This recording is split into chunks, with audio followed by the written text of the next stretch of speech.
Where's the go time?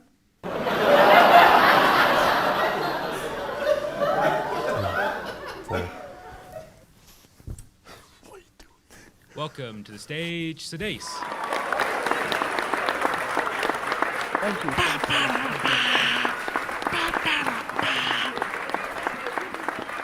Hi, my name is Sudais Hassan, and this is The Black Curtain. On said show, I'll be discussing modern media, ranging from films to modern culture. I'll be joined by a guest today. On the show, he goes by many names: The Dickhead, Harry Potter, or the dude from Must House. Please welcome Nathan Reedman. Hi, thanks for having me.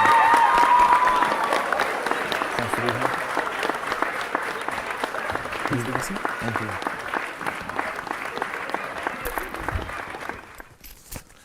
So, would you like to introduce yourself? I'm an 18-year-old level 3 film and TV college student at Amersham College. Good to know. Obviously.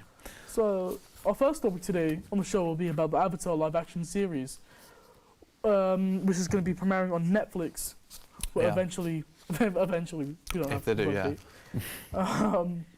So, obviously, we've seen the cast online. It's been announced who will play each character. Yeah.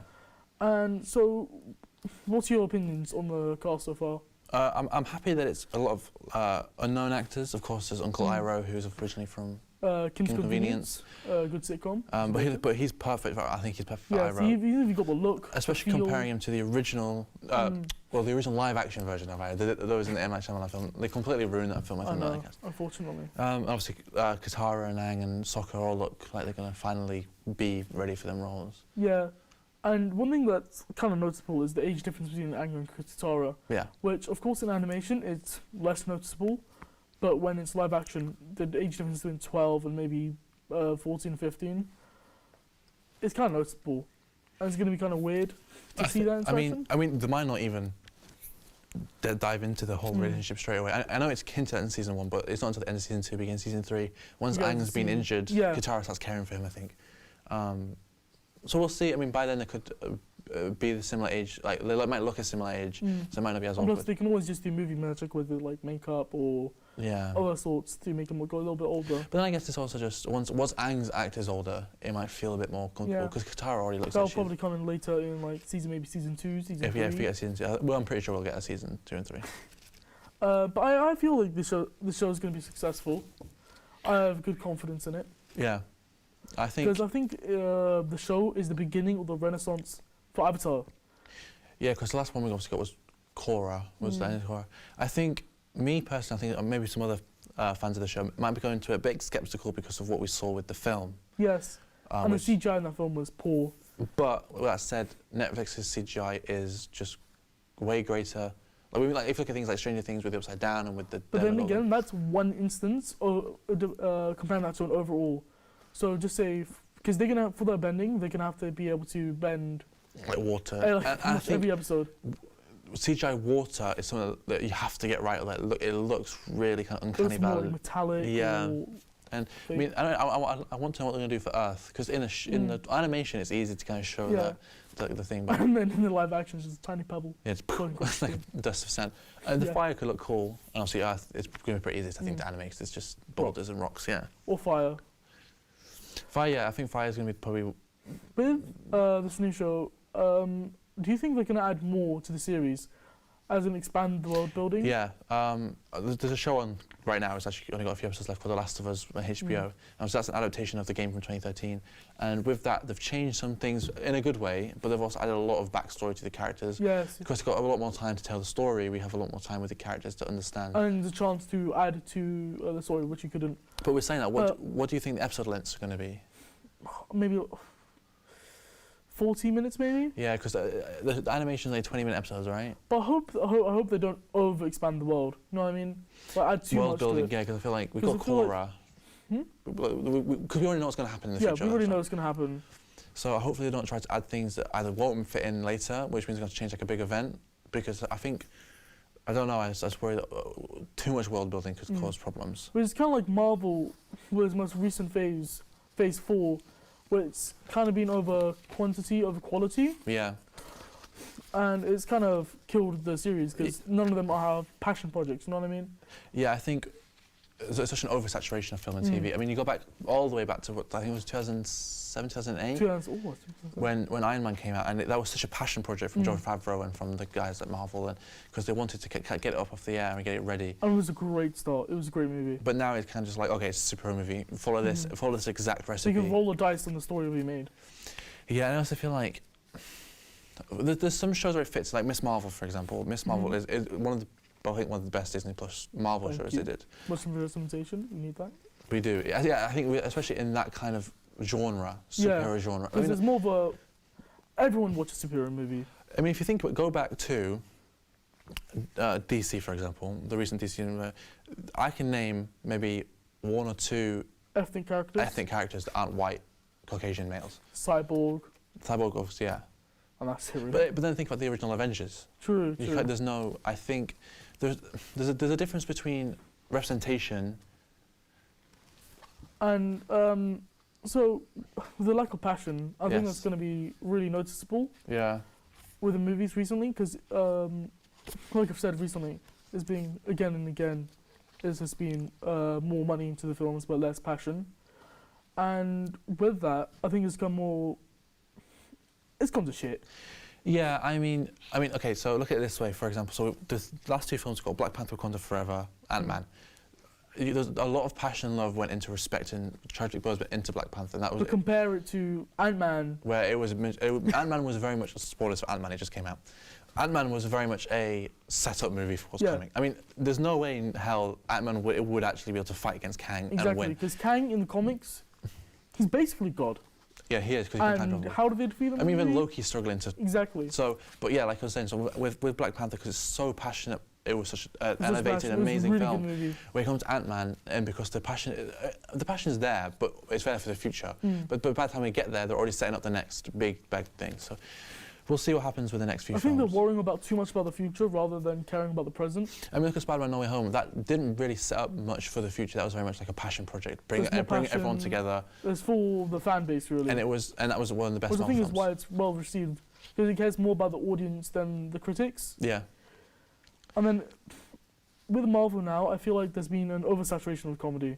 Yes. That's why Thor Ragnarok didn't do too well. I mean, no, sorry, not Thor Ragnarok. Thor Love That was and a great movie. Thor Love and Thunder didn't do too well because they had a great villain, a great cast with two Thors in this movie, Yes. but they kind of ruined it with oversaturation of comedy. I mean, Jane Foster's story is such kind of a deep story that kind of goes, like, it spanned over so many comics, and it kind of just made her cancer story a massive joke. I know. And she dies in the end. Of course, it's a serious topic, so I think the producers would need to take it serious. I mean, a lot of people at Marvel said that it is Taika Waititi's fault that it was such comedy. Because the thing with Taika Waititi is in comedy is that he's a natural comedian. But so when he does his own project, like Jojo Rabbit, He puts it in there. and if it fits, but with something like Thor, it's just because Thor's been through so much recently with Endgame, losing his brother. And I like, with the end of Endgame, one thing I didn't like about it was Thor. Because he had built upon his story arc so well, he was going more mature, more aware of himself in the world. And how much power he actually has. And then now, Endgame, he was crushed down, and then from there, still this egotistical maniac from the first movie. Do you think Marvel, an end is in sight for Marvel? If they don't save it now with any new projects, then yes, I do think. Because I think people stop with playing Secret around. Wars they have a chance to reboot a lot of it, which generally leads me into, like, do you think they got rid of a lot of the best characters early on? Because with Endgame, of course, if you don't know this by now, Tony Stark dies. If you don't know by now, where you been? Which is of course a big character in the MCU because before Spider-Man, most of the villains are produced through Iron Man. You know what I mean? You've got Mysterio. Which I'm not a huge fan of. Spider-Man's more of a.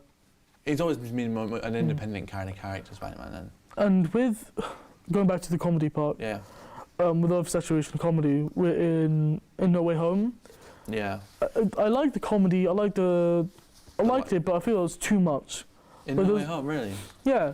I think they hit the sad, like the downbeats quite correct with Aunt May's death, Yeah. and then I think the comedy between the three Peters was quite good as well. I mean, that's just expected. Maybe Doctor Strange shouldn't have been as comedic as he was. I feel like Doctor Strange is quite good being a serious kind of. He's like, more of a serious. and when he cracks a joke, it's supposed to be humble. like sarcastic. Yeah, so when he does it all the time, it just kind of, I can kind of see where you're coming from that. I mean, Mm. I'm a big fan of Spider-Man No Home because I love the 3 Spider-Man. Talking about comedy, Yeah. I think comedies now become more of you're walking on glass right when you're Yeah. making good jokes now. Yeah, definitely. I think there's a difference between, when it comes to comedy, but the difference between respecting someone and then... It's not funny Yeah. because it's gone too PG. Yeah, and then just because someone believes in something doesn't mean everyone else believes in it. Just Yeah, because it exactly. offends you personally. I think that's more of Ricky Gervais's morals Yeah. about comedy. Well, yeah, he said just because you say it's offensive doesn't mean everyone else finds it offensive. Exactly. If people found his jokes so offensive they wouldn't come up to his shows. I mean, he sells at Wembley Stadium, He sells out massive stadiums, of course, because he's funny. and it's just like, just because you personally don't find it funny doesn't mean everyone else doesn't find it. And it's privilege to think you shouldn't be offended. Don't push your opinion out Yeah. people's throats. Yeah. Like, we respect your beliefs and your choices, but if in return respect ours. So who's your favourite comedian? Right, alive, Russell Howard, probably deceased, probably Robin Williams. Robin Williams, in my opinion, is one of the greatest comedians of all To be time. honest, all mine are live. So for me, it's Russell Howard, Yeah, Gabriel Iglesias, yeah, and Ghost Great. Khan. yeah. Love them three. Ghost Khan, my favourite. If you're watching this, hire me. I'm a big fan of Mo Gilligan as well. Do you know who that is? Nah, sorry. He's on Netflix, he's quite good. So with comedians now, because social media is a massive thing now, Yeah. massive impact on your actual representation as a comedian. Yeah, Cancel culture is a shark it's taking for these over. people. Yeah. You can't be too edgy. Well, Come to my heart. but the thing is, because I mean, it's such a different time, even what we were 10 years ago. Mm. People going back 10, 15 years and finding tweets from people who That's a different era. who made jokes, in a different era, and It's an era for a different society. I think it's just unfair to judge people on their past decisions, especially when some of them are doing so much great things nowadays. So much great things. Like people try to cancel Mr. Beast. He's not a comedian, But it's like Yeah. an example of cancel and he's culture. done so much for the world. The thing is, I think it'll be very, very hard to ever find a British comedian to cancel, because British humour compared to US culture, It's very humour different. is so different in the best way possible. Also, there's a line between dark humour and And just... I think British comedians are political, but more. I don't know how to explain it. But okay, let's compare it to American comedians. Yeah, You're either left or you're right. There's no centre. middle ground, yeah. And I think that's where British comedians lay. But I the think also centre. the British public all tend to have the same opinion about the government and politics. So everything kind of feels relatable. Where in America it's very much like, oh look, I've got this big fancy car. I know. I mean, with some exception, I Gabriel Iglesias, his Yeah, stories he are tells so more personal relatable stories. about family and stuff. But I think you got. I mean, I like Kevin Hart, but his story's like, look, I was in my mansion one day. So I was in my mansion one day Yeah. when, I don't know, The Rock came in and he offered me a cup.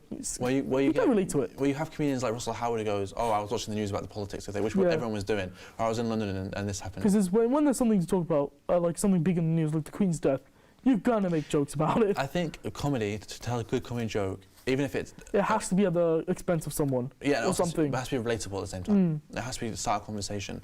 Where I think with woke culture is, you're tailoring yourself to a certain group of people. So for You're example, peeling, you're walking on glass. So for example, like this side of the room could agree with it, but this side won't, which means you've already lost half your audience just for appealing to one side of the... Rather than saying it, you're telling it. You know what I mean? And you're not necessarily being original per se, because you're more speaking their words for them. Where I think that's where, like we mentioned earlier, Ricky Gervais, he just doesn't care about other people's opinions. He does what he wants to do, and it makes him successful. Yeah, it really works for him. But I feel like everyone's got their own personality on the show, of course. Yeah. But it's going to be harder for other people to commute. Yeah, and I think the news it's very much now it's all one-sided. It used to be like devil's advocate. One person would share their opinion and then they would say, what about this? But I mean, recently, if you watch things like Good Morning Britain, it's very much tailored towards, okay, this person is trans, bisexual. You have to kind of believe, and obviously everyone should respect. Everyone's entitled to their own opinion. Yes, but you're not entitled to force your opinion down other people. And you're not exempt from consequences of your actions. Now, we're not saying that you should disrespect someone because of their beliefs, but Be mindful. be mindful of. I mean, other people might just not understand. For example, like people might, because there's a lot to understand, and I'm still learning. So someone might say something that's wrong, and you don't take it too personally, you know. But then don't go away to hurt people at the same time. And I think with that we've said everything. Yeah, I think that's. I feel I need to get That's some a water. good My mouth's basis. getting dry. Yeah. Thank you for watching, and this is the Black Curtain. Thank you. Good night. Good night.